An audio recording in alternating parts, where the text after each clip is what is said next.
الحمد لله رب العالمين وأصلي وسلم على المبعوث رحمة للعالمين وعلى آله وصحبه أجمعين أما بعد.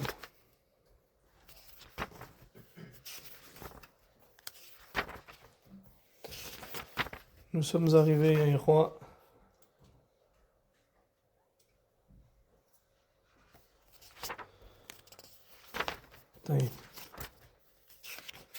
ça on a vu. Alors,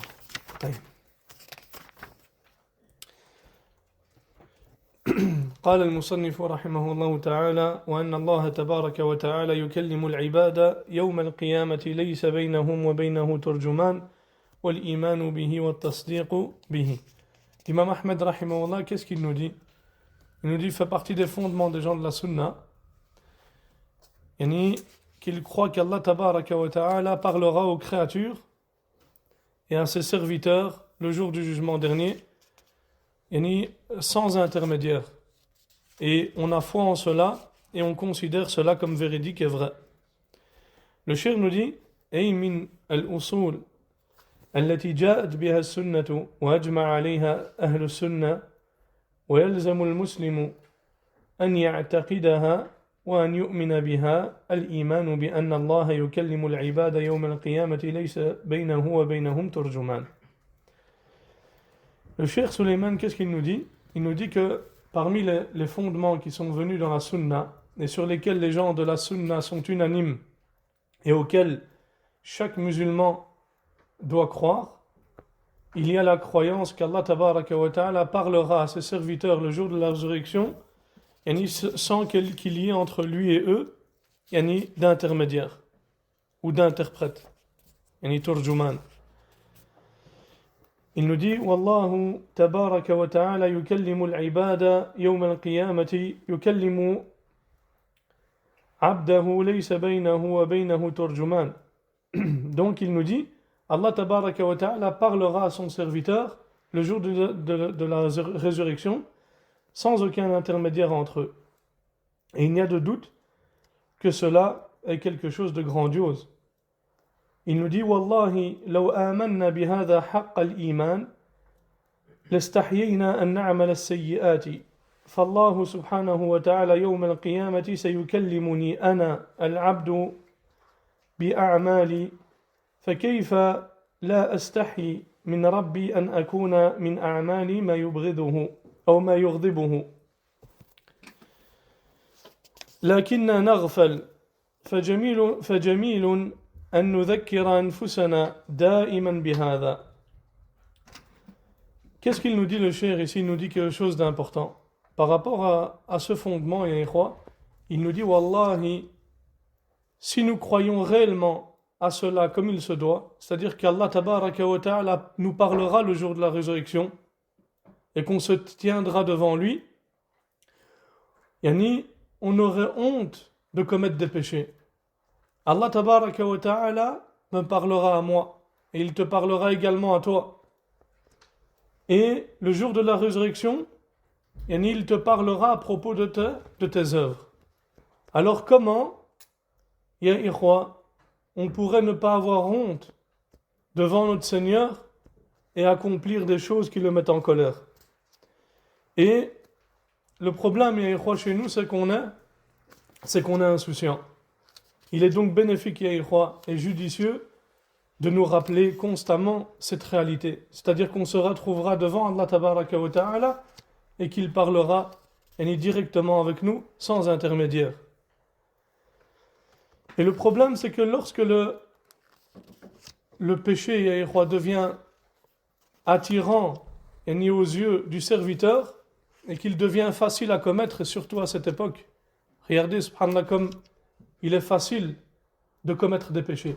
Wallahi, on est dans une époque maintenant où on ne doit même plus aller vers le péché.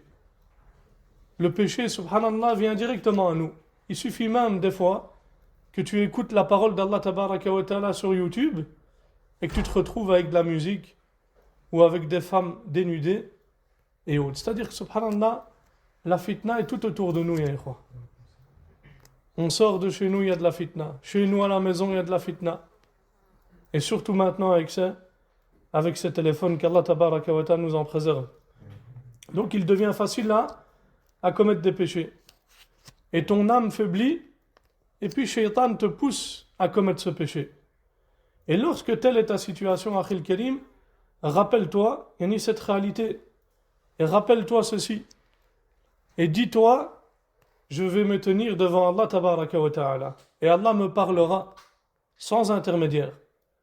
Et est-ce que j'aimerais qu'il me présente cette œuvre et qu'il me dise cela à son sujet, que tu as commis telle et telle chose? Et forcément, ya Akhil Karim, qu'est-ce que tu répondras? Tu répondras là. Tu n'aimerais pas cette chose-là. Et ce rappel fait partie des choses qui aident la personne à se préserver des péchés. Et il a été rapporté dans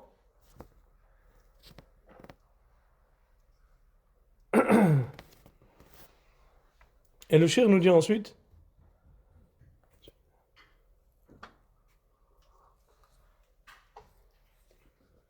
il nous dit وقد جاء في حديث عدي ابن حاتم رضي الله عنه أنه قال قال رسول الله صلى الله عليه وسلم ما منكم أحد إلا سيكلمه ربه ليس بينه وبينه ترجمان فينظر أيمن منه فلا يرى إلا ما قدم من عمله وينظر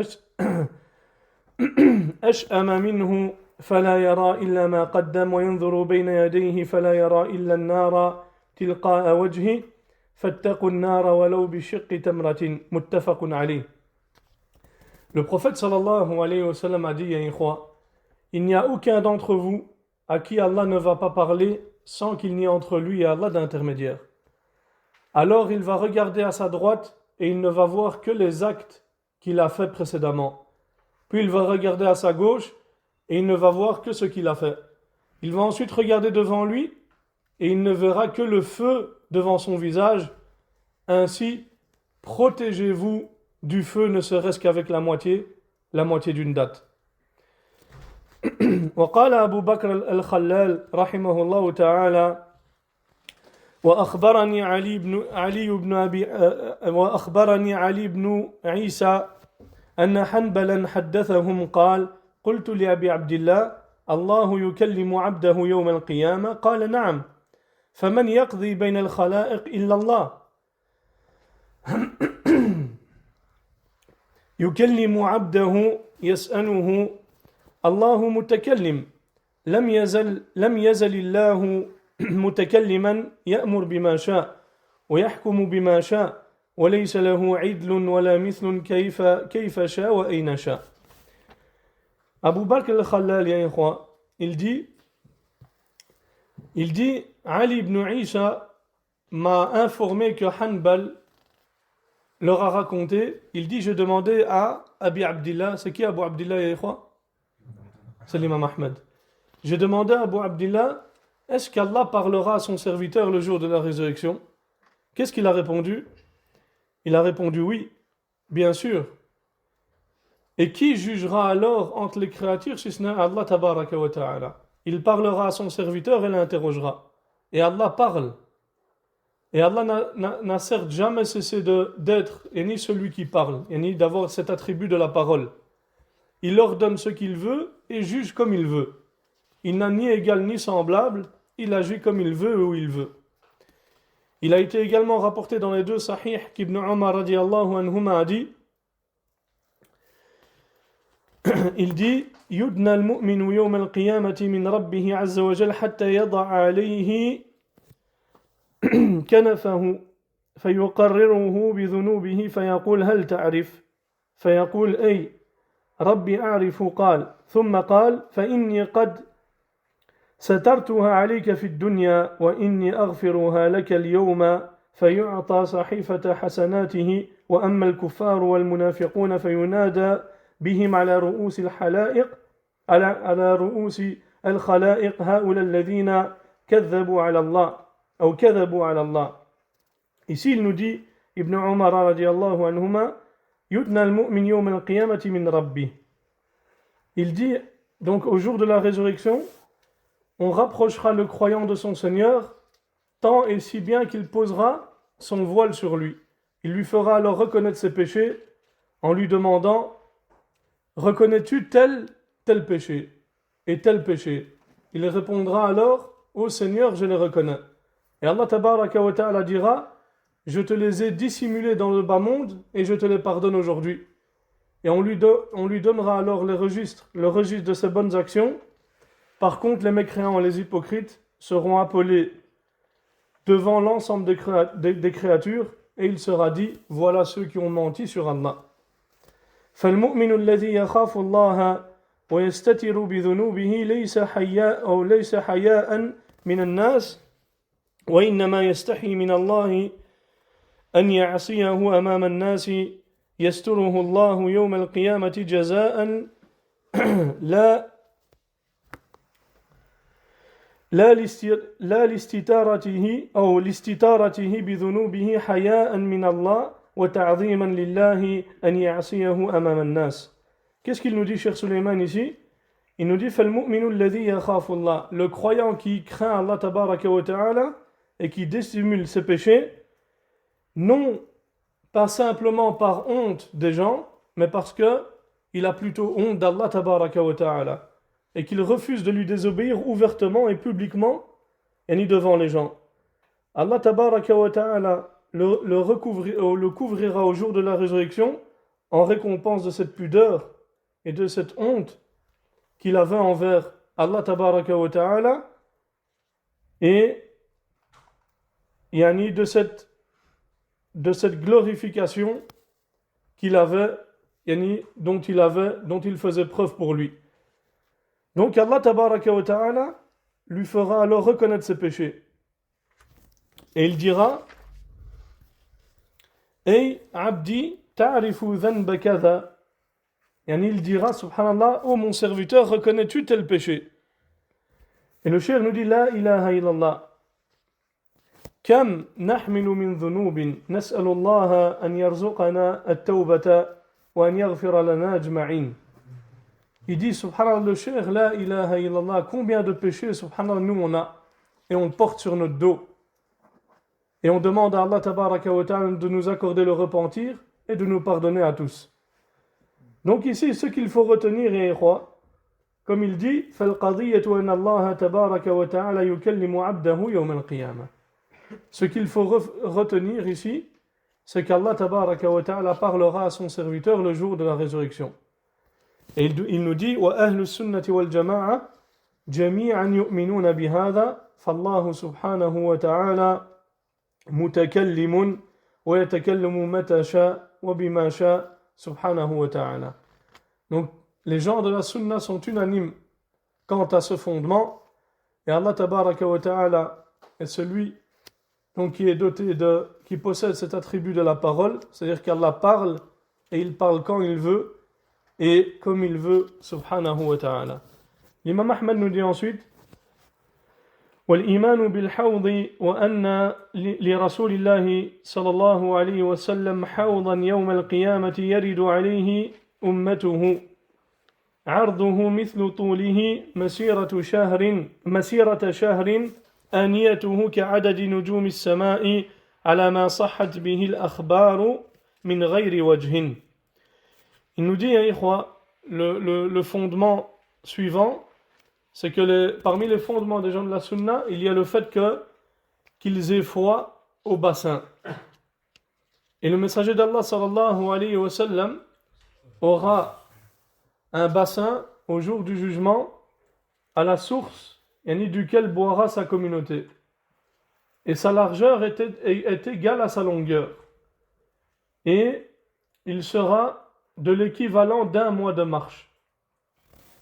Et ces récipients seront aussi nombreux que les étoiles du ciel, conformément aux récits et aux textes authentiques qui ont été rapportés, ce par plus d'une voie ou par plus d'une chaîne de transmission, ou plus d'une voie de transmission.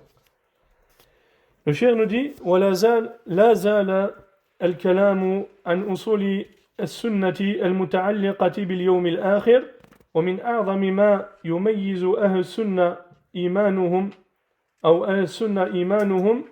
بالغيبيات التي صحت بها الأدلة من غير شك ولا تردد فما دام أن الله قاله أو أخبر به رسوله صلى الله عليه وسلم فهو عندهم حق ويقين.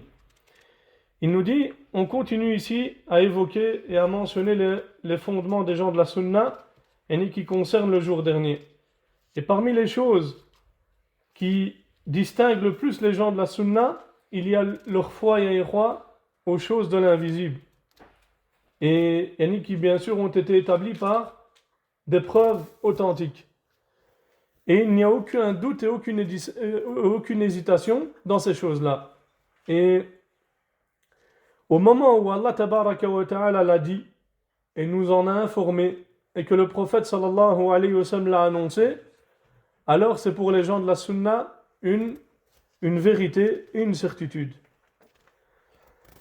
فمن الأصول التي جاءت بها السنة وأجمع عليها أهل السنة ويلزم اعتقادها الإيمان بحوض النبي صلى الله عليه وسلم في عرضات يوم القيامة وأنه ترد عليه أمته فيشرب المؤمنون ومن شرب منه لا يظمأ بعده أبدا.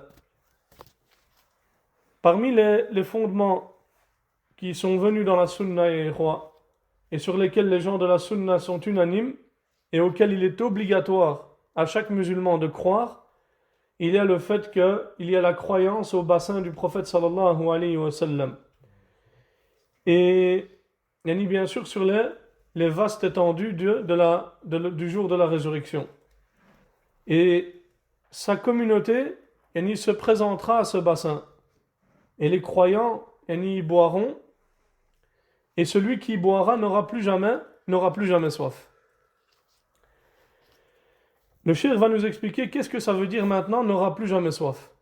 Il nous dit وَمَعْنَ ذَلِكَ أَنَّهُ يَشْرَبُ وَسَيَشْرَبُ فِي الْجَنَّةِ لكن يشرب شرب نعيم لا شرب ظمأ. Qu'est-ce qu'il nous dit le cheikh? Il nous dit cela signifie qu'il boira, il pourra encore boire au paradis, mais il n'aura, et il ne se sera pas parce qu'il a soif. Et il va uniquement boire par plaisir et jouissance. C'est ça que ça veut dire. Est-ce que maintenant, le fait que la personne va boire dans le hawd, est-ce que cela veut dire qu'il ne boira plus jamais par après au paradis? Là, cela veut dire seulement qu'au paradis, il n'aura plus jamais soif, mais s'il veut boire, il va boire par plaisir et par jouissance. C'est ça que ça veut dire. فإذا شرب من حوض النبي صلى الله عليه وسلم ونسأل الله أن يجعلنا من هؤلاء لا يظمأ بعد ذلك أبدا فلا يحتاج إلى الشرب ولكن يتنعم بالشرب ويذاد ويطرد عنه أهواء والإحداث. Qu'est-ce qu'il nous dit ici le cheikh? Il nous dit, et celui qui aura bu du bassin du prophète sallallahu alayhi wa sallam, on demande à Allah tabaraka wa ta'ala de nous compter parmi eux, n'aura plus jamais soif. Et il n'aura donc plus besoin de boire, et ni pour couper sa soif, ou pour étancher sa soif. Mais il va continuer à profiter du plaisir de boire. Quant aux gens de la bid'a et des passions, et qui ont introduit des choses nouvelles dans cette religion, eux seront privés et écartés et également repoussés du bassin. Comme cela a été rapporté dans le hadith, quand le prophète sallallahu alayhi wa sallam dira suhqan suhqan et qu'il versera donc le liquide et qu'il dira, les anges lui diront ensuite, tu ne sais pas ce qu'ils ont innové après toi. Donc d'où le danger de la bid'a. Et les savants ont mentionné que les hadiths concernant le hawd, ils sont notoires, ils ont atteint le had de tawatur. Donc c'est des hadiths qui sont mutawatira, ils sont très nombreux. Et An-Nawawi et Ibn Kathir les ont rassemblés Et puis Ibn Hajar, rahimahullah ta'ala, rahimahumullah jami'an, il est venu, il en a rajouté. قال النبي صلى الله عليه وسلم إني والله لأنظر إلى حوضي الآن متفق عليه. Il nous dit donc le prophète sallallahu alayhi wa sallam a dit par Allah, donc wallahi, je regarde certes mon bassin en cet instant. Et cela a été rapporté par Al-Bukhari et Muslim. Et ce hadith, nous apprend deux choses. Il nous dit, le cheikh, afadana hadha awalan thubut al-hawd. La première, c'est ce hadith vient nous confirmer l'existence du hawd. Il nous confirme le hawd. Deuxièmement, qu'est-ce qu'il nous dit? ثانيا أن الحوض كان موجودا في حياة النبي صلى الله عليه وسلم فالنبي صلى الله عليه وسلم كان ينظر إليه. Donc il nous dit deuxièmement, c'est que le bassin existait déjà au temps du prophète, au temps du vivant, du vivant du prophète sallallahu alayhi wa sallam, puisque le prophète sallallahu alayhi wa sallam le voyait, comme on vient de le mentionner dans ce hadith. Et le prophète sallallahu alayhi wa sallam a également dit Hawdi masiratu shahrin wa zawayahu sawa kama inda muslimin fi sahihi. Le prophète sallallahu alayhi wa sallam a dit dans un hadith qui a été rapporté par Muslim, mon bassin s'étend sur une distance d'1 mois de marche et ses côtés sont égaux. Et avant ça, il dit sallallahu alayhi wa sallam inna qadra hawdi kama bayna aylata wa san'a min al-yaman muttafaqun alayh yani fi sayri ar-rakibi as-sari'. Et le prophète sallallahu alayhi wa sallam a également dit dans un hadith authentique, la dimension de mon bassin est semblable à la distance de Ayla qui est au Sham à San'a qui est au Yémen. Et cela a été rapporté par Bukhari et Muslim. Et quand on parle de distance, ici c'est la distance parcourue par un cavalier rapide.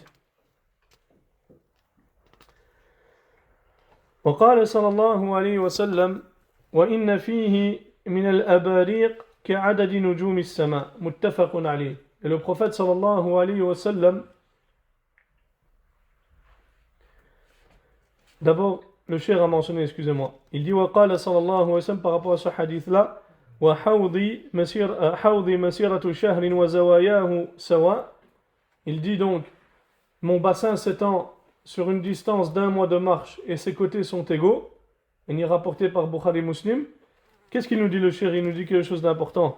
Il nous dit وَأَفَادَنَا هَذَا فِي صِفَةِ الْحَوْضِ أَنَّهُ مُرَبَّعٌ زَوَايَاهُ سَوَاءٌ طُولُهُ مَسِيرَةُ شَهْرٍ لِلرَّاكِبِ الْمُجِدِ وَعَرْضُهُ مَسِيرَةُ شَهْرٍ لِلرَّاكِبِ الْمُجِدِ. Il nous dit, maintenant, ce hadith, il nous enseigne quoi? La description du hawd du prophète sallallahu alayhi wa sallam. Et sa description, c'est quoi? C'est qu'il a dit, mon bassin s'étend sur une distance d'1 mois de marche et ses côtés sont égaux. C'est-à-dire, on comprend par ce hadith-là que le hawd du prophète sallallahu alayhi wa sallam est murabba', c'est-à-dire qu'il est carré. Et ses côtés sont égaux. Donc, sa longueur correspond à 1 mois de marche, donc à 1 mois de trajet, et ni pour un cavalier qui avance rapidement, et sa largeur correspond également à 1 mois de marche ou bien de trajet pour un cavalier qui avance rapidement. Et le prophète sallallahu alayhi wa sallam a dit également وَإِنَّ فِيهِ مِنَ الْأَبَارِيقِ كَعَدَدِ نُجُومِ السَّمَاءِ. Le hawd, il contient également autant d'aiguillères que le nombre d'étoiles dans le ciel. Vous voyez c'est quoi une aiguillère, Al-Abariq, vous savez c'est quoi? Je pense que c'est les sortes où on met je pense que c'est ce qu'utilisent les Saoudiens. Vous avez vu au Masjid Nabawi pour mettre le thé? Soit c'est un récipient. C'est un récipient.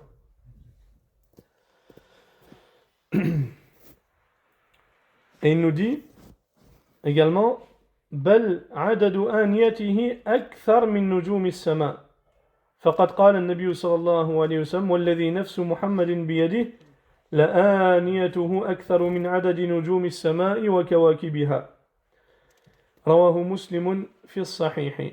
Qu'est-ce qu'il nous dit le cheikh? Il nous dit, le prophète sallallahu alayhi wa sallam a dit, il contient autant d'aiguillères que le nombre, autant de récipients que le nombre d'étoiles dans le ciel, mais il dit encore plus, yani plus encore. Yani le nombre de ces récipients est supérieur au nombre d'étoiles dans le ciel, puisque le prophète sallallahu alayhi wa sallam a dit, par celui qui détient l'âme de Mohammed dans sa main, ces récipients, c'est-à-dire les récipients du Hawd, sont plus nombreux que les étoiles et les astres du ciel, rapporté par Muslim dans son Sahih. Et le cheikh ici va nous donner une règle. Il nous dit وَإِذَا ثَبَتَتْ الْأَحَادِيثُ بِأَعْدَادٍ مُتَفَاضِلَةٍ في شيء واحد فإنه يؤخذ بالأعلى لا سيما في الفضل فإن فضل الله واسع. Il nous dit, lorsque plusieurs hadiths authentiques donnent des nombres différents concernant un même sujet, alors à ce moment-là, on prend le nombre plus élevé. Et surtout, lorsqu'il s'agit d'un mérite ou d'un bienfait. Pourquoi? Parce que la grâce d'Allah tabaraka wa ta'ala est immense. Et qu'est-ce qu'il nous dit? Il nous dit وَقَدْ قَالَ الْعُلَمَاء هذا يحمل بأن الله بشر نبيه صلى الله عليه وسلم أولا أن آنيته كعدد نجوم السماء ثم بشره تاليا بأن عدد آنيته أكثر من نجوم السماء. Il nous dit, on peut également comprendre de cette manière, c'est que, comme l'ont dit les ulama, c'est qu'Allah tabaraka wa ta'ala a tout d'abord annoncé à son prophète que les récipients de son bassin seraient aussi nombreux que les étoiles du ciel, et puis par la suite, il lui a annoncé une faveur et une grâce encore plus grande, c'est que ces récipients sont encore plus nombreux encore que les étoiles du ciel. Et la sagesse derrière cela, c'est d'apporter la joie au prophète sallallahu alayhi wa sallam, puis après lui à sa communauté.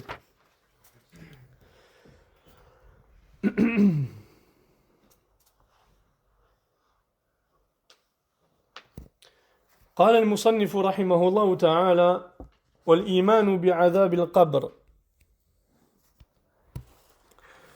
وأن هذه الأمة تفتن في قبورها وتسأل عن الإيمان والإسلام ومن ربه ومن نبيه ويأتيه منكر ونكير كيف شاء الله عز وجل وكيف أراد والإيمان به والتصديق به. Donc l'imam Ahmed nous dit rahimahullah fait partie des fondements des gens de la sunna d'avoir foi au châtiment de la tombe. Et que cette communauté sera éprouvée dans leur tombe, dans sa tombe. Et elle sera également interrogée sur l'iman, sur la foi et sur l'islam. Et également ils seront interrogés par les trois questions que vous connaissez. Donc, qui est ton Seigneur, qui est ton prophète, et quelle est ta religion. Et ensuite également viendront les deux anges, Munkar et Nakir, comme Allah tabaraka wa ta'ala l'a voulu, et nous avons foi en cela et le considérons comme vrai et véridique. Le cheikh nous dit من الأصول التي جاءت بها السنة وثبتت بها السنة وأجمع عليها أهل السنة والجماعة وهي علامة على السنة ويجب عقد القلب عليها الإيمان بما يكون في القبر من فتنة أو من فتنة القبر ومن عذاب القبر بما دلت عليه الأحاديث. Il nous dit parmi les fondements qui sont venus dans la sunna et sur lesquels les gens de la sunna sont unanimes et auxquels il faut y croire, il y a la croyance en l'épreuve de la tombe et il y a la fitna de la tombe, à l'épreuve de la tombe et au châtiment de la tombe, comme cela a été rapporté dans les hadiths authentiques. Et ce sujet-là, fait partie des signes distinctifs du sunnite. Et comme il a été rapporté dans Sunan al-Tirmidhi, d'après Abi Hurayrata radiyallahu anhu, que le prophète sallallahu alayhi wa sallam a dit, lorsque le mort est enterré, deux anges noirs aux yeux bleus viennent à lui. L'un d'entre eux est appelé le Munkar et l'autre un Nakir. Ils lui disent, que disais-tu de cet homme, c'est-à-dire le prophète Mohammed sallallahu alayhi wa sallam? Alors il leur dit de ce qu'il disait auparavant. Et c'est le serviteur d'Allah et son messager. J'atteste qu'il n'y a d'autres divinités dignes d'adoration si ce n'est Allah et que Mohammed est son serviteur et son messager. Les deux anges disent alors, certes nous savions que tu allais répondre ceci. Puis sa tombe lui est élargie de 70 coudées sur 70 et elle lui est éclairée. Alors il lui est dit, dors. Il dit, puis-je retourner vers ma famille pour les en informer? Les anges disent, dors comme un nouveau marié qui n'est réveillé que par la personne de sa famille qu'il aime le plus. Ceci jusqu'à ce qu'Allah le ressuscite de ce sommeil. Et s'il s'agit d'un hypocrite, il leur répondra, j'ai entendu les gens dire quelque chose et j'ai dit comme eux et je ne sais pas. Les anges lui disent alors, certes nous savions que tu allais répondre ceci. Il est alors dit à la terre, resserre-toi sur lui. Alors elle se resserrera sur lui jusqu'à ce que ses côtes se croisent entre elles. Ensuite, il ne cesse d'être châtié dans cette tombe jusqu'à ce qu'Allah tabaraka wa ta'ala le ressuscite de ce sommeil. Et on demande à Allah tabaraka wa ta'ala qu'il nous préserve du châtiment de la tombe. Le cheikh nous dit quant à sa parole, Malakani aswadan azraqan, هذا يعبر به العرب عن شدة السوداء وأن سوادهما شديد كأن فيه زرقة وهذا ليس عيبا بل هذا وصف. Il nous dit sa parole, deux anges noirs avec les yeux bleus viennent à lui. Il dit les Arabes utilisent cette expression pour désigner une noirceur extrêmement intense. Donc il dit ce n'est pas un défaut, c'est seulement une description, une caractéristique. Il nous dit وقوله يقال لأحدهما المنكر وللآخر النكير وهذا أيضا ليس عيبا فهذا اسم. Il nous dit quant à la parole du prophète sallallahu alayhi wa sallam, l'un d'entre eux est appelé le munkar et l'autre le nakir. Il dit ça non plus, ce n'est pas un défaut. Il dit c'est juste deux noms. Et puis également le cheikh mentionne le hadith d'Al-Bara ibn Azib radiyallahu an qui dit que le prophète sallallahu alayhi wa sallam a dit, il a dit, puis son âme est ramenée à son corps, deux anges se présentent à lui, le mettent assis et lui demandent, qui est ton Seigneur? Il répondra, Allah est mon Seigneur. Quelle est ta religion? Il répondra, l'islam est ma religion. On lui demandera qui est cet homme qui vous a été envoyé, et il répondra, il est le messager d'Allah sallallahu alayhi wa sallam. Puis il dira, quand sais-tu? Il dit, j'ai lu le livre d'Allah, j'y ai cru et je l'ai déclaré véridique. Et ensuite il dit, et ça c'est la parole d'Allah tabaraka wa ta'ala, yuthabbitu Allahu alladhina amanu bil qawli thabiti fil hayati dunya. Allah a fermé les croyants par une parole ferme dans la vie présente et dans l'au-delà. Ce sont donc deux anges, qui s'appellent Munkar et l'autre qui s'appelle Nakir.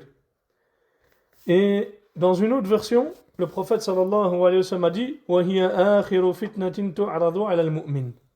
Il dit, et c'est la dernière épreuve à laquelle le croyant sera exposé ou confronté. Et on demande à Allah tabaraka wa ta'ala de nous affermir ainsi qu'à vous. Le cheikh nous dit ensuite والمؤمن لا يزال في ابتلاء وفتنة فلا بد من أن يفتن في دنياه تمر به فتنة ثم تمر به فتنة ثم تمر به فتنة وآخر فتنة يفتن بها التي في قبره. Le cheikh nous dit, subhanallah, le croyant ne cesse d'être éprouvé. Il sera obligatoirement et confronté à des épreuves dans ce bas monde. Une épreuve passe, puis l'autre, puis une autre, puis encore une autre. Et la dernière épreuve à laquelle il sera confronté et soumis, ce sera celle de la tombe. Et puis, Allah tabaraka wa ta'ala, le prophète sallallahu alayhi wa sallam dit concernant ce que là on a parlé du serviteur croyant, le prophète sallallahu alayhi wa sallam dit concernant le serviteur mécréant ou débauché, il dit, puis son âme est ramenée à son corps, 2 anges se présentent à lui, le mettent assis et lui demandent, qui est ton Seigneur? Et il dira, je ne sais pas. Qui est ton prophète? Quelle est ta religion? Il dira, je ne sais pas. Qui est cet homme qui vous a été envoyé? Il dira, je ne sais pas. Puis sa tombe se restera sur lui jusqu'à ce que ses côtes s'entrecroisent. Et d'après Anas, il dit que le prophète sallallahu alayhi wa sallam a dit, certes, lorsque le serviteur est placé dans sa tombe, ses compagnons s'écartent de lui et il entend le bruit de leurs chaussures lorsqu'ils s'en vont. Et subhanallah, nous on est en train de lire ce hadith, mais peut-être que Allah tabaraka wa ta'ala a écrit l'un d'entre nous que ce sera son tour, peut-être même ce soir. Et c'est pour ça que le but de ces assises, c'est de se remettre en question, de revenir vers Allah tabaraka wa ta'ala, de se repentir, de préserver sa langue, d'essayer de se réformer, justement pour faire partie de ceux qui seront raffermis lors de cette épreuve. Il dit alors, 2 anges viennent à lui, ils le font asseoir et lui disent, que disais-tu concernant cet homme, c'est-à-dire Mohammed? Et le croyant dit, j'atteste qu'il est le serviteur d'Allah et son messager. Alors il lui est dit, regarde ta place dans le feu, Allah te l'a changé pour une place dans le paradis. Et il les verra toutes les deux. Par contre, s'il s'agit d'un mécréant ou d'un hypocrite, il dira, je ne sais pas. Je disais sur lui ce que les gens disent. Alors il lui sera dit, tu n'as pas eu de connaissance et tu ne t'es pas instruit. Allahu Akbar. Tu n'as aucune excuse. Tu n'as pas eu de connaissance et tu ne t'es pas instruit. Tu n'as pas cherché à demander c'était qui. Tu en avais la capacité. Puis il sera frappé d'un coup de barre de fer entre les 2 oreilles et va pousser un cri qui est entendu par toutes choses sauf par les humains et les djinns. Qu'Allah tabaraka wa ta'ala nous en préserve. Et c'est un hadith, on y croit réellement et véritablement tel que les textes nous les ont apportés, et on y croit, et on croit réellement, on a une ferme conviction que cela se produira. Et wallahi, lorsqu'on enterre quelqu'un, puis qu'on s'éloigne de sa tombe, on a la ferme conviction qu'il sera interrogé. Et il n'est pas correct de dire, comme certains le font, il ne faut pas dire au sujet de celui qui vient d'être enterré qu'il est actuellement enterré, qu'il est actuellement interrogé, car nous n'en savons rien. Alors que celui qui a dit cela, c'est le prophète sallallahu alayhi wa sallam. Wallahi, nous on en a la ferme conviction, puisque le prophète sallallahu alayhi wa sallam nous a dit, il entend le bruit de leurs chaussures lorsqu'ils s'en vont. Et donc on croit à tout cela, et on en a la ferme conviction, et on croit donc avec certitude que le mort sera interrogé sur les questions qui ont été rapportées donc dans ces hadiths authentiques.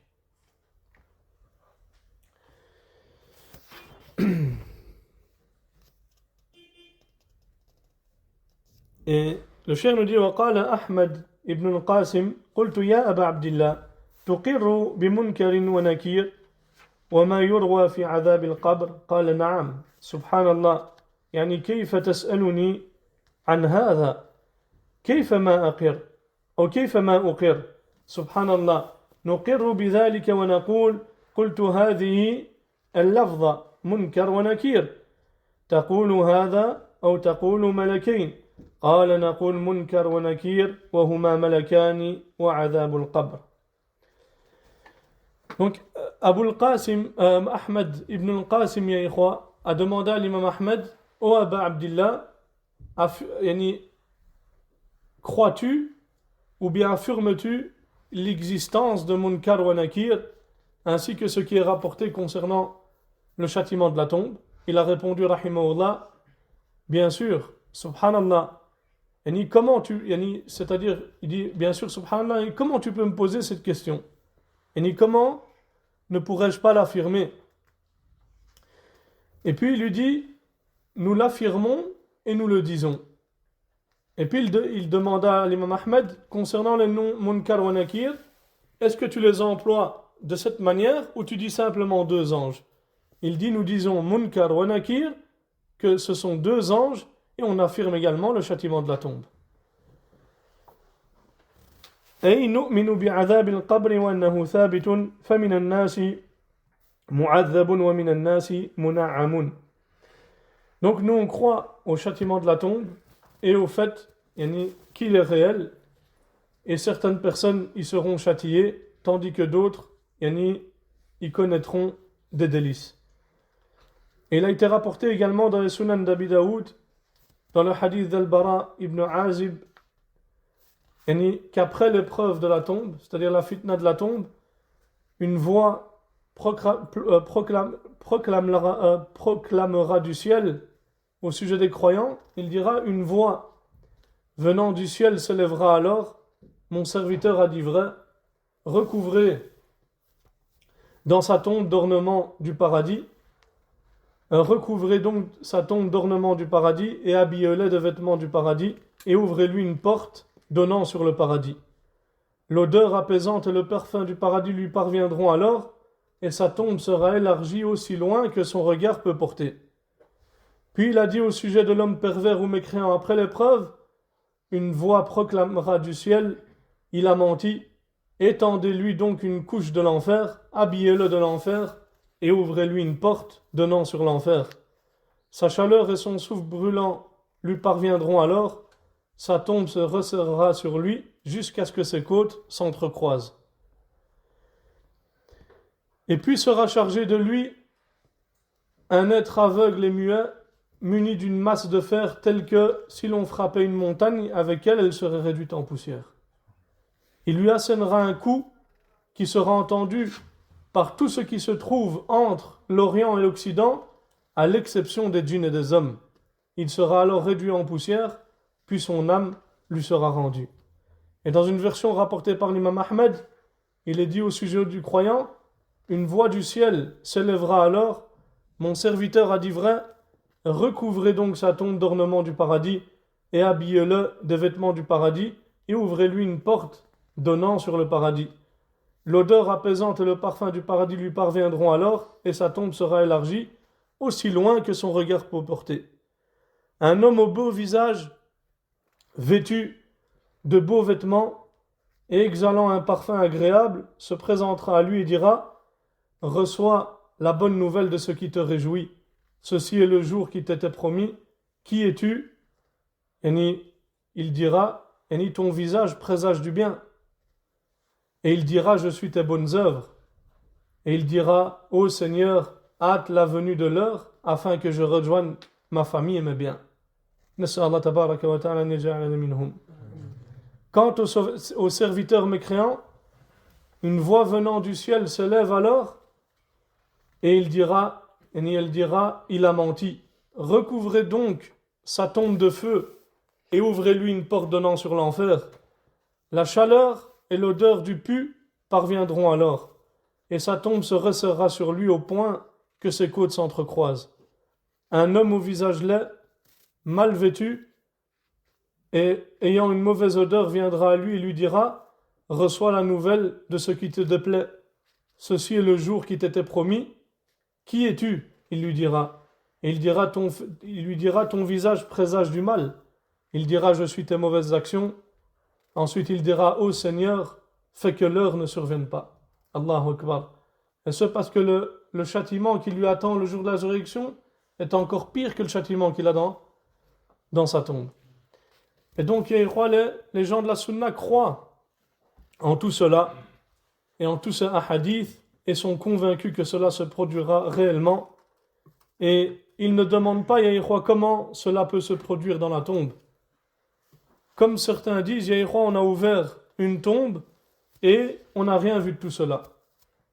Et Wallahi, on leur répond que lorsqu'on vous enterrera vous-même dans votre tombe, vous allez le constater.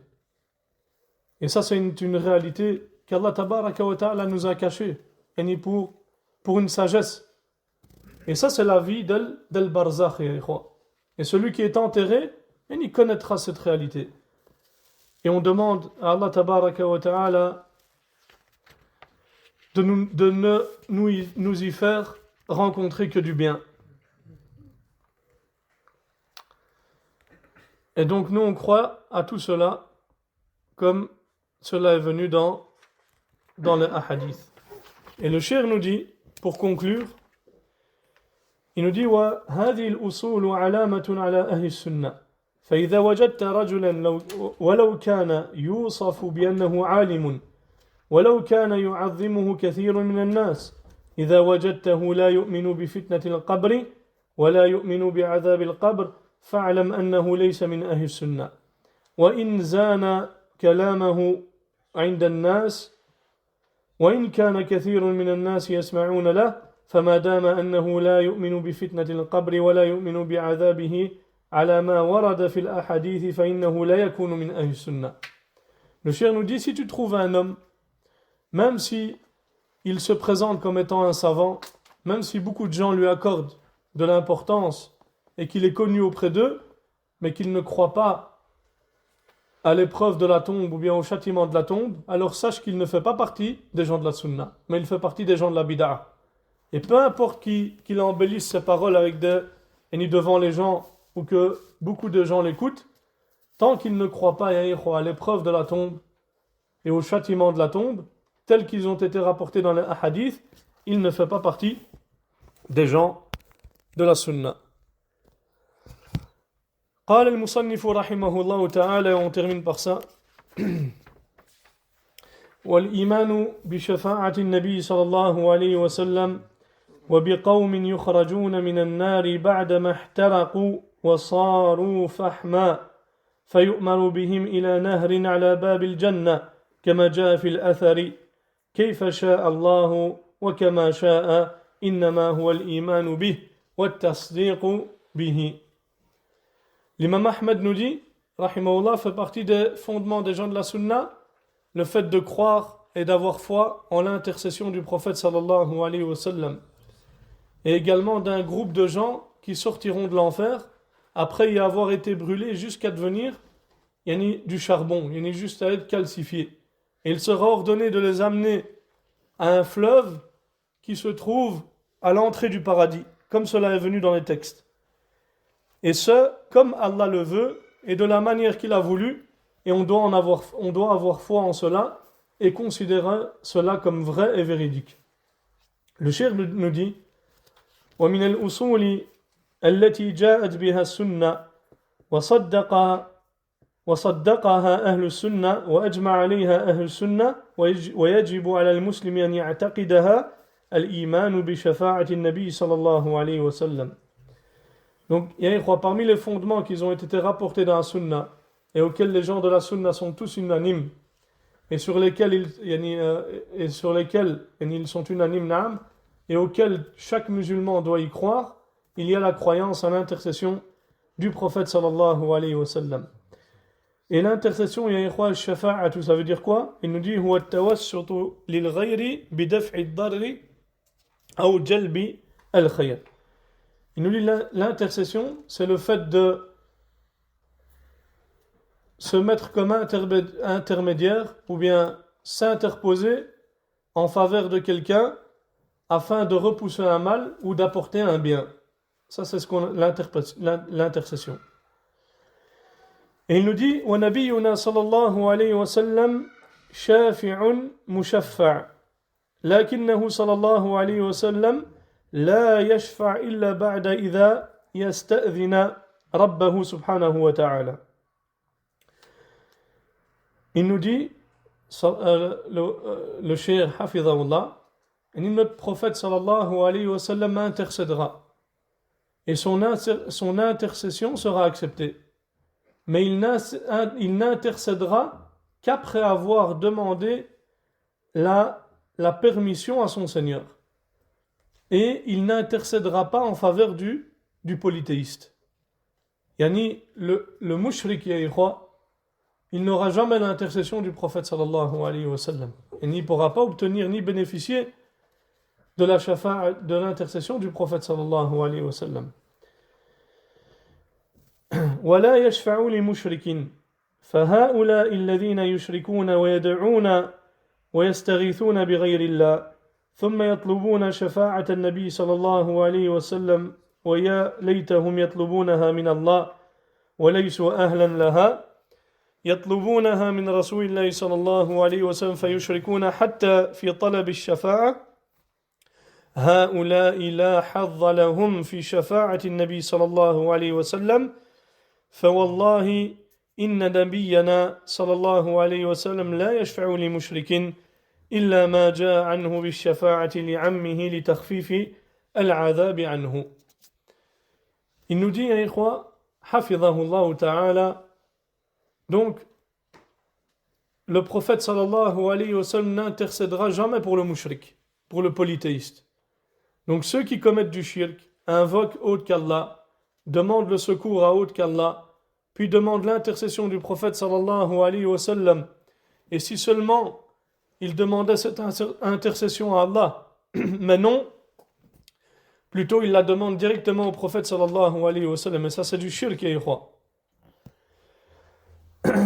Et ils la demandent directement au prophète sallallahu alayhi wa sallam et ils ajoutent du shirk jusque dans leur manière de demander l'intercession. Et ceux-là, ya ikhwa, n'auront aucune part dans l'intercession du prophète sallallahu alayhi wa sallam. Et wallahi, notre prophète sallallahu alayhi wa sallam n'intercédera pas pour un polythéiste, pour un mushrik. À l'exception d'une chose. Les exceptions, elles sont importantes, ya ikhwa. À l'exception, ya ikhwa, de ce qui est rapporté, yani, concernant son oncle, pour qui il intercédera afin que son châtiment soit allégé. Sinon, le prophète sallallahu alayhi wa sallam n'intercédera jamais pour un mushrik. Sauf dans un cas, c'est pour son oncle, afin que son châtiment soit allégé. Le cheikh nous dit, il va mentionner maintenant les conditions de l'intercession. Il nous dit, وَالشَّفَاعَةُ لَا بُدَّ فِيهَا مِنْ إِذْنِ اللَّهِ وَرِضَاهُ عَنِ الشَّافِعِ وَالْمَقْصُودُ مِنَ الشَّفَاعَةِ لِلشَّافِعِ تَكْرِيمُهُ وَلَا بُدَّ فِيهَا مِنْ رِضَى اللَّهِ عَنِ الْمَشْفُوعِ لَهُ. Il nous dit, l'intercession, ya ikhwan, nécessite plusieurs choses. La première, c'est la permission d'Allah tabaraka wa ta'ala. La deuxième, c'est son agrément envers celui qui intercède.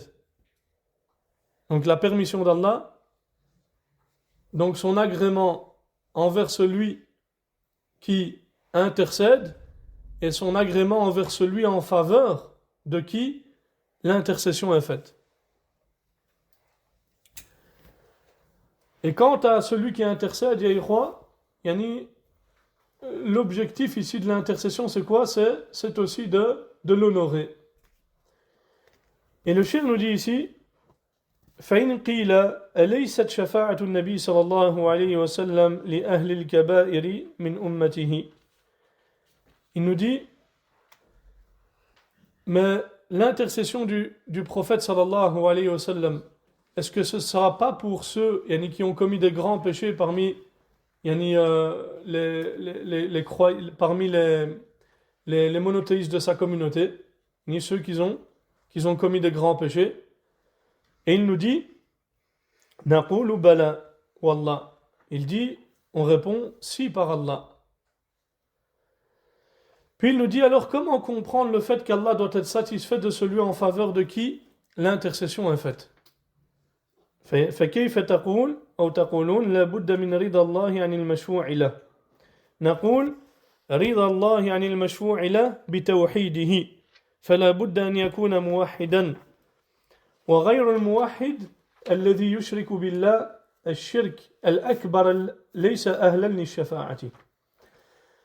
Donc qu'est-ce qu'on lui répond? Ceux qui disent cela, on dit qu'Allah Allah tabaraka wa ta'ala est satisfait de lui par rapport à son tawhid. Maintenant, une personne qui tombe dans un grand péché, est-ce que cela le fait sortir de l'islam? Là, est-ce que ça peut être quelqu'un qui est sunnite, un salafi, un muwahhid? Non. Le fait qu'il commette un grand péché et qu'il persiste sur celui-là ne le fait pas sortir de l'islam. Et ceux qui disent le contraire, c'est le Khawarij. Le Khawarij, eux, ils font sortir, et eux, ils ont la ferme conviction que celui qui fait un péché, un grand péché, et qu'il persiste sur celui-ci, et ils disent que cela le fait sortir de l'islam, car inévitablement, il le rend licite. Alors que ça, ça n'implique pas. Le fait qu'une personne commet un péché, est-ce que ça implique forcément que celle-ci l'a rendu licite? Non. Il se peut qu'une personne commet un péché pendant 30 ans, alors qu'elle sait que c'est un péché. Elle ne le considère pas comme licite. Donc là, je crois que ceux qui disent ça, que ceux qui commettent et qui persistent dans un grand péché, sortent de l'islam, ça c'est la aqidah de Khawarij. Ce n'est pas la croyance des gens de la Sunna. Donc, on dit que Allah est satisfait de lui en raison du tawhid, de son tawhid. Il faut donc qu'il soit monothéiste. Si cette personne-là est monothéiste, il peut bénéficier de l'intercession du prophète sallallahu alayhi wa sallam, même s'il faisait partie de ceux qui commettaient des grands péchés. Quant à celui qui n'est pas monothéiste et qui est mushrik, et qui commet du shirk majeur, alors lui ne fait pas partie de ceux qui peuvent bénéficier de cette intercession.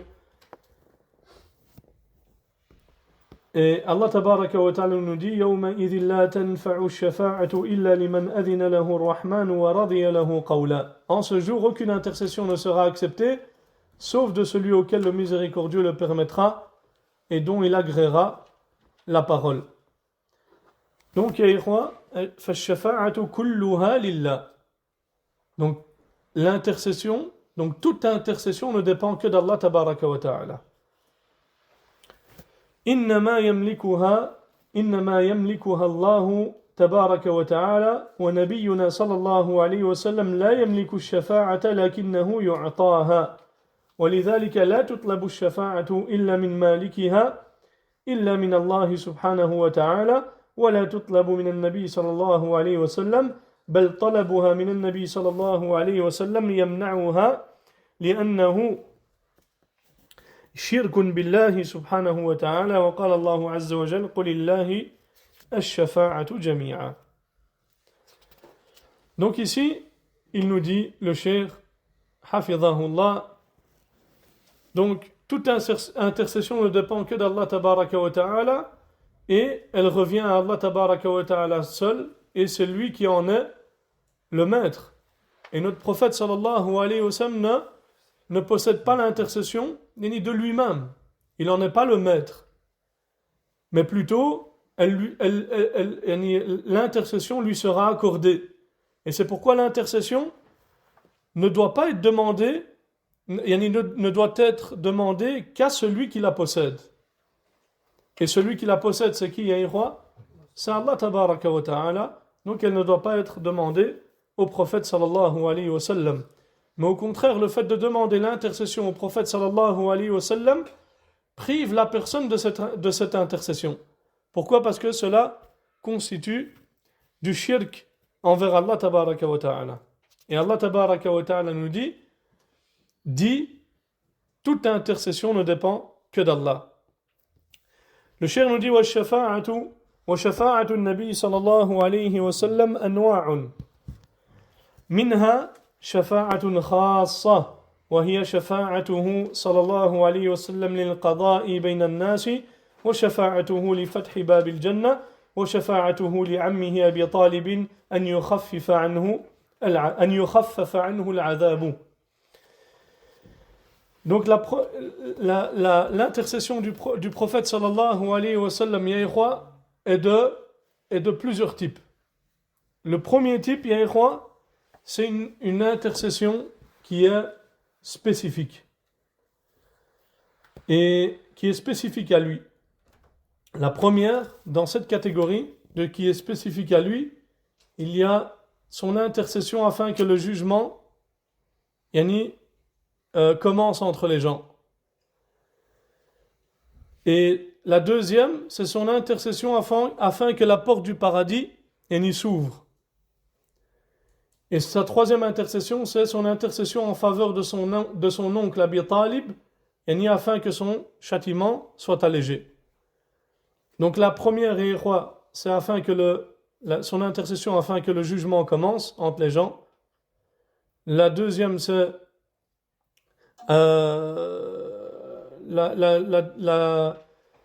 la deuxième, c'est pour que l'intercession afin que la porte du paradis soit ouverte. Et la troisième, c'est son intercession envers son oncle afin que son châtiment lui soit allégé. Le cheikh nous dit ensuite وَهُنَاكَ شَفَاعَةٌ عَامَّةٌ لِلنَّبِيِّ صلى الله عليه وسلم ولغيره ممن يأذن الله له لكن أحظ الناس بالشفاعة العامة المشتركة هو النبي صلى الله عليه وسلم.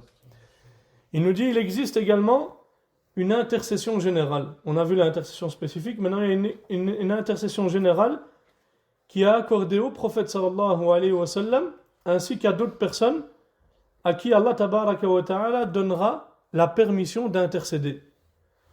Mais celui qui aura la plus grande part dans cette intercession générale, c'est le prophète sallallahu alayhi wa sallam. Et parmi ces intercessions, il y a quoi? ومن شفاعته صلى الله عليه وسلم شفاعته لقوم موحدين من أهل الكبائر يستحقون دخول النار بذنوبهم ولا يعفو الله عنهم فيشفع لهم النبي صلى الله عليه وسلم فيقبل الله شفاعته فلا يدخلون النار ويدخلون الجنة ابتداء. الله أكبر. Il dit parmi ces intercessions, il y a également l'intercession du prophète sallallahu alayhi wa sallam en faveur de certains monothéistes parmi ceux qui ont commis des grands péchés et qui mériteraient à cause de ces péchés-là d'entrer en enfer et à qui Allah tabaraka wa ta'ala n'a pas pardonné. Et le prophète sallallahu alayhi wa sallam intercédera alors en leur faveur et Allah acceptera son intercession et ils n'entreront finalement pas en enfer mais entreront directement au paradis. Allahu Akbar. وهناك أناس من الموحدين يدخلون النار فتشفع لهم الملائكة ويخرج الله من شاء ويشفع لهم الأنبياء عليهم السلام فيخرج الله من شاء ويشفع الصالحون لأصحابهم وجلسائهم الذين كانوا يجالسونهم في الخير وفي حلق العلم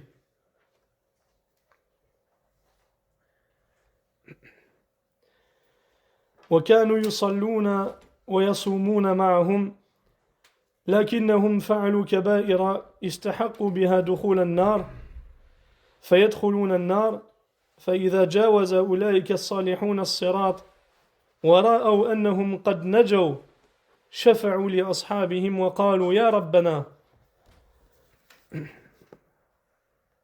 إخواننا كانوا معنا فيشفعهم الله ويحرم أجسادهم على النار ويأذن لهم بدخول النار لإخراج إخوانهم فيخرجون من يعرفون. Il nous dit parmi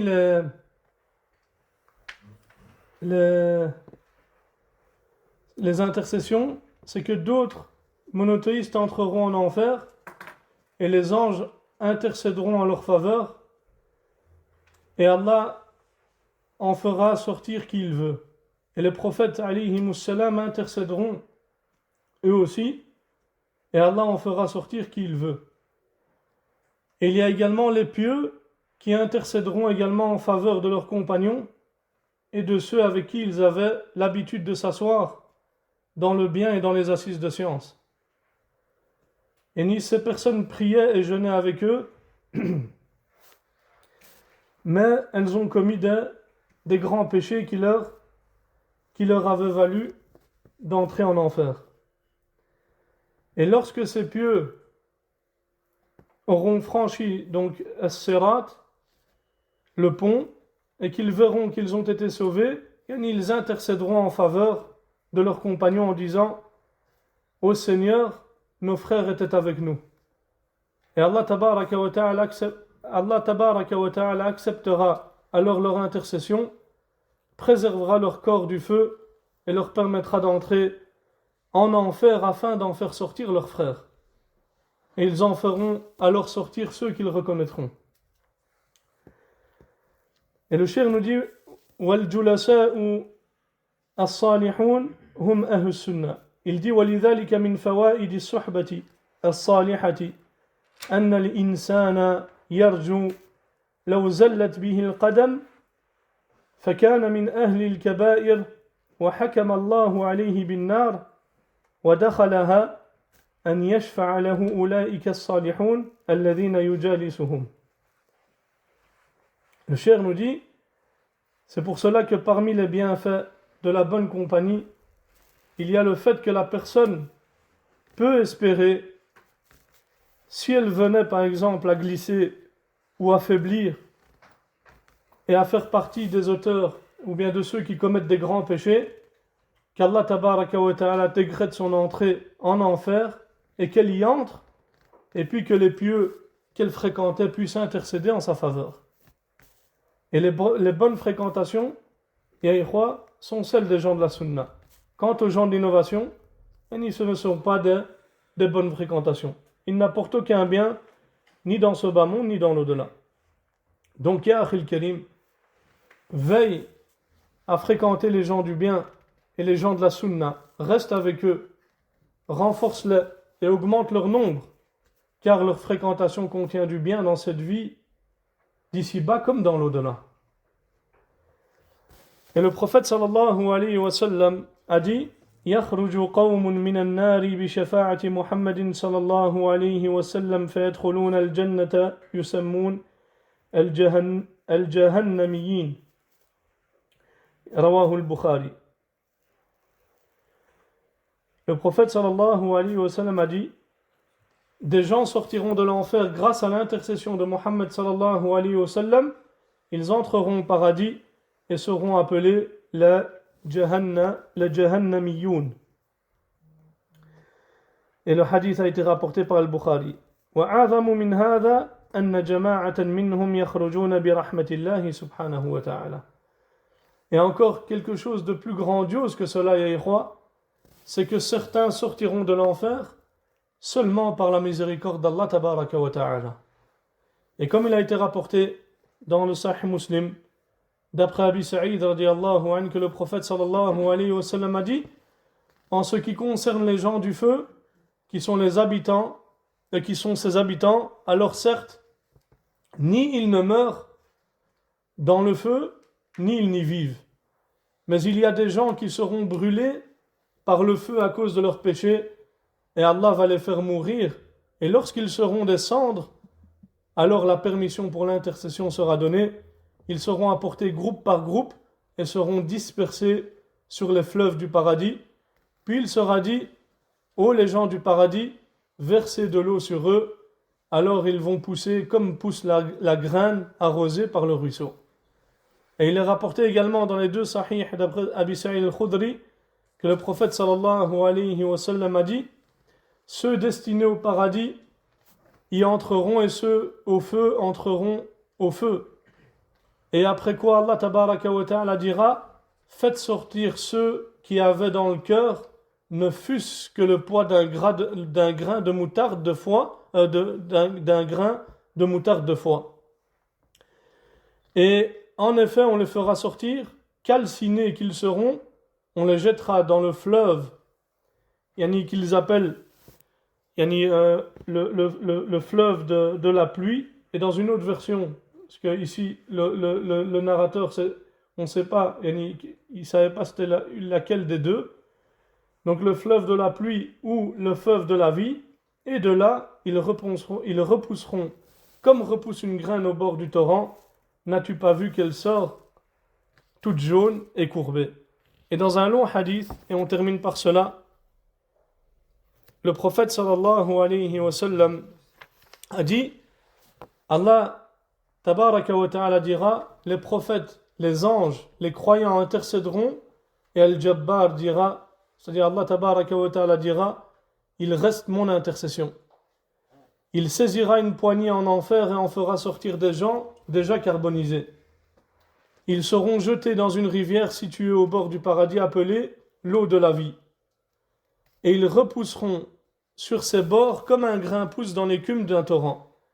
Vous pouvez les voir du côté de l'arbre et du côté du rocher. La face tournée vers le soleil est verte et celle tournée vers l'ombre est blanche. Ils sortiront comme des perles et l'on mettra des colliers gravés à leur cou. Ils entreront au paradis et ses habitants diront, ce sont les affranchis du miséricordieux. Il les a fait entrer au paradis sans qu'ils n'aient fait aucune œuvre ni aucun bien. On leur dira, vous savez ce que vous avez cru et l'équivalent en plus. Cheikh Suleiman nous dit, hafidhahullah, يعني لم يعملوا خيرا قط يزيد على حقيقة الإيمان وإلا غير المصلي ليس بمؤمن ولا يخرج من النار أبدا لكن كان مؤمنا مصليا ولم يزد على ذلك غير منكر وغير جاحد فاستحق دخول النار فيخرج الله هؤلاء والنصوص يجمع بعضها مع بعض ولا يضرب بعضها ببعض كل هذا من أصول أهل السنة يؤمن به ويؤمن به أهل السنة.